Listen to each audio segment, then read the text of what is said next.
Hello, નમસ્કાર અને welcome વાલા મિત્રો, ખાસ કરીને બીએડવાળા અને એમએડવાળા આપ સૌનું સ્વાગત છે. દોસ્તો, આજે આપણે જે ટૉપિક ઉપર વાત કરવી છે, બહુ મહત્ત્વનો ટૉપિક છે.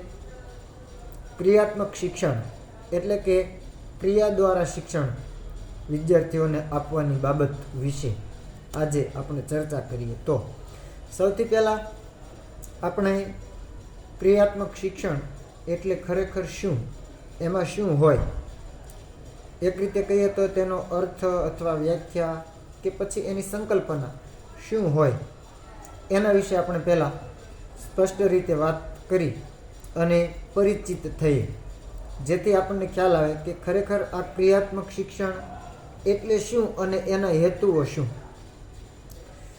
તો સૌથી મહત્ત્વની બાબત, પહેલી વાત એ કે ક્રિયાત્મક શિક્ષણ એટલે સક્રિય ભાગીદારી અને પ્રત્યક્ષ અનુભવો દ્વારા જ્ઞાન અને કૌશલ્યોની પ્રાપ્તિ કરવાની પ્રવૃત્તિ કે પ્રક્રિયા.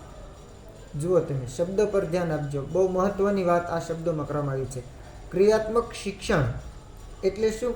સક્રિય ભાગીદારી, વિદ્યાર્થીઓ પોતે એમાં ભાગ ભજવે, ભાગ લે, સક્રિય રીતે, શારીરિક માનસિક રીતે તેની ભાગીદારી હોય, કંઈક શીખવાની પ્રવૃત્તિઓમાં તેની સક્રિય ભાગીદારી હોય. એવી સક્રિય ભાગીદારી અને પ્રત્યક્ષ અનુભવો દ્વારા પોતે ખુદ પાછો વિદ્યાર્થી સાથે સાથે અનુભવ લેતો જાય, અનુભવાતી જાય, જે વસ્તુ શીખવાની છે તેનો અનુભવ એને થતો જાય.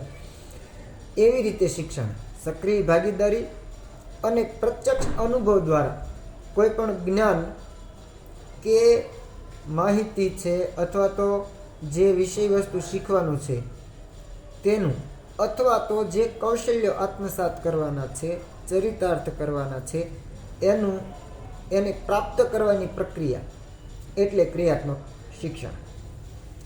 બીજી બાબત કે ક્રિયાત્મક શિક્ષણ એટલે એવી પ્રવૃત્તિ કે જેમાં વિદ્યાર્થી એ કોઈ પણ વિષયને, કોઈ વિષય વસ્તુને, જે બાબત શીખવાની છે તેને સમજવા, જાણવા, શીખવા માટે, કોઈ પણ વિષયને શીખવા માટે જેમાંથી શીખવાનું છે એ સાહિત્યની સાથે શારીરિક અને માનસિક બંને રીતે જોડાય છે અને તેને કંઈક જાણવા કે શીખવા મળે છે, તેને ક્રિયાત્મક શિક્ષણ કહેવાય.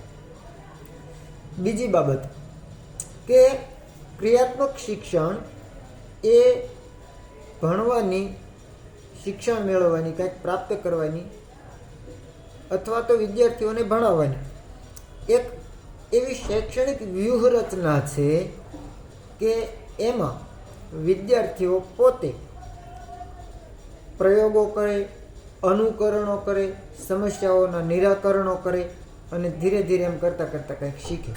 તેને ક્રિયાત્મક શિક્ષણ કહેવામાં આવે છે. એનાથી જ આપણે ઊંડાણપૂર્વક વધારે આગળ વધીએ અને તપાસ કરીએ તો હજી એમ પણ કહી શકાય કે ક્રિયાત્મક અધ્યયનમાં, ક્રિયાત્મક શિક્ષણમાં વિદ્યાર્થીઓ છે તે સૈદ્ધાંતિક જ્ઞાનને વ્યવહારિક રીતે, વ્યવહારિક પરિસ્થિતિમાં લાગુ પાડે છે, તેને ક્રિયાત્મક શિક્ષણ કહેવાય. એનાથી આગળ ક્રિયાત્મક શિક્ષણ એટલે શું તેને સમજવાની આ છેલ્લી વાત આપણે બહુ સ્પષ્ટતાથી આખો મુદ્દો સમજ્યા છીએ. તો જુઓ, ક્રિયાત્મક શિક્ષણ એટલે શીખવાની એક એવી શૈલી છે. ક્રિયાત્મક શિક્ષણ એ કાંઈ પણ વસ્તુને શીખવા માટેની એક એવી શૈલી છે કે જે શીખવા માટેની પ્રાથમિક રીત તરીકે શારીરિક હલનચલનો અને સક્રિય ભાગીદારી, શારીરિક હલનચલનો, સક્રિય ભાગીદારી અને તેની સાથે સાથે તે જે કાંઈ તેમાં પોતાનું ઇન્વોલ્વમેન્ટ છે, પોતાની સામેલગીરી છે અથવા તો જે પ્રવૃત્તિ કરે છે એના ઉપર ભાર મૂકવામાં આવે છે અને કંઈક શીખે છે, તેને કહેવાય ક્રિયાત્મક શિક્ષણ. આટલી બાબત આપણે સ્પષ્ટતાથી જાણીએ.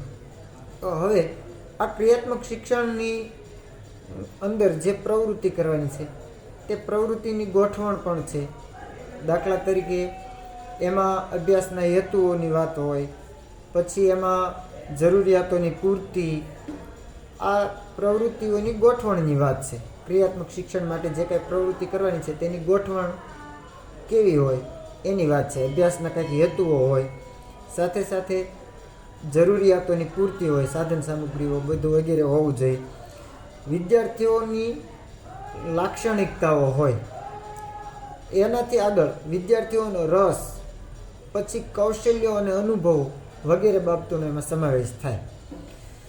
બીજું એ કે ક્રિયાત્મક શિક્ષણ માટેની જે પ્રવૃત્તિ છે એની ગોઠવણના પગથિયાઓ પણ છે કેટલાક. કેવા અને કયા કયા? તો કે પહેલું આયોજન, કોઈ પણ બાબત શીખવા માટેનું યોગ્ય આયોજન બનાવવું જોઈએ.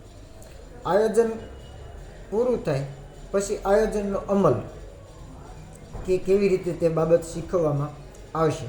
એટલે આયોજનનો અમલ, પછી વિદ્યાર્થીઓની સક્રિય ભાગીદારી, દરેક વિદ્યાર્થી સક્રિય અધ્યતા બને.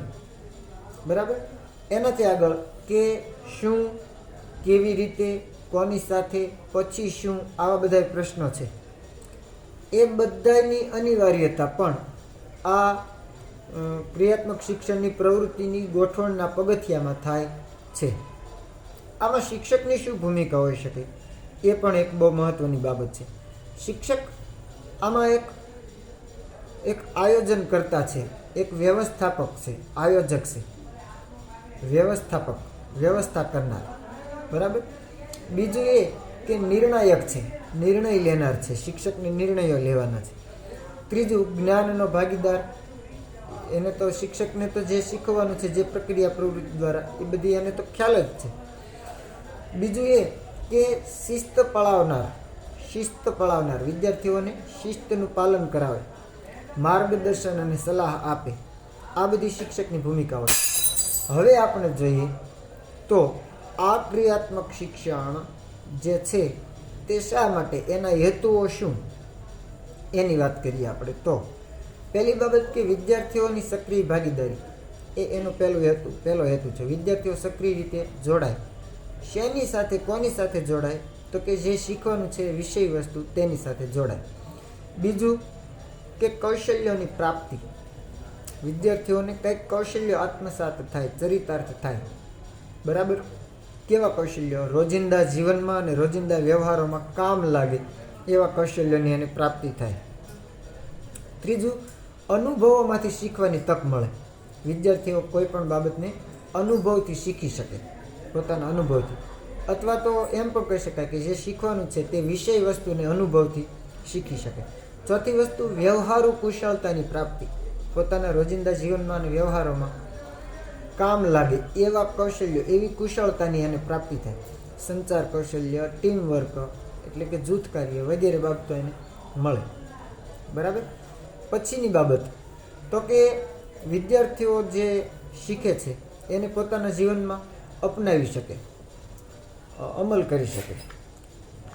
એક બાબત મહત્વની છે, તીવ્ર પ્રેરણા, એટલે કે વિદ્યાર્થીઓને બધાની સાથે કોઈ એક કામમાં જોડાઈને શીખવાનું મળે તો તેને એમાં તીવ્ર પ્રેરણા, શીખવા માટેનો એક ભાગીદાર બનવાની એક ઈચ્છા પ્રગટે. તીવ્ર પ્રેરણા વિદ્યાર્થીઓને મળે. પછી એનાથી આગળ કે જે વિષય વસ્તુ શીખવાનું છે તેની ઊંડી સમજ એ પ્રાપ્ત કરી શકે. બીજું, પ્રયોગો હાથ ધરવાની એને તક મળે. પ્રયોગશાળામાં પોતાને એને ખુદને એમ થાય કે હું કંઈક કરું, કંઈક પ્રયોગ કરું અને કંઈક શીખું, એવો એક એને ભાવ જન્મે, પ્રયોગો હાથ ધરવાની તક મળે. બરાબર. તો આવી બધી બાબતો એ ક્રિયાત્મક શિક્ષણના હેતુઓમાં ગણાવી શકાય. તો આપણે આજે આ 10 મિનિટ સુધી ક્રિયાત્મક શિક્ષણ વિશે જે ચર્ચા કરી, તેના હેતુઓ વિશે ચર્ચા કરી, એ આપ સૌ સ્પષ્ટ રીતે, ખાસ કરીને બીએડ અને એમએડવાળા વિદ્યાર્થી મિત્રો સમજી શક્યા હશો તેવી અપેક્ષા રાખું છું.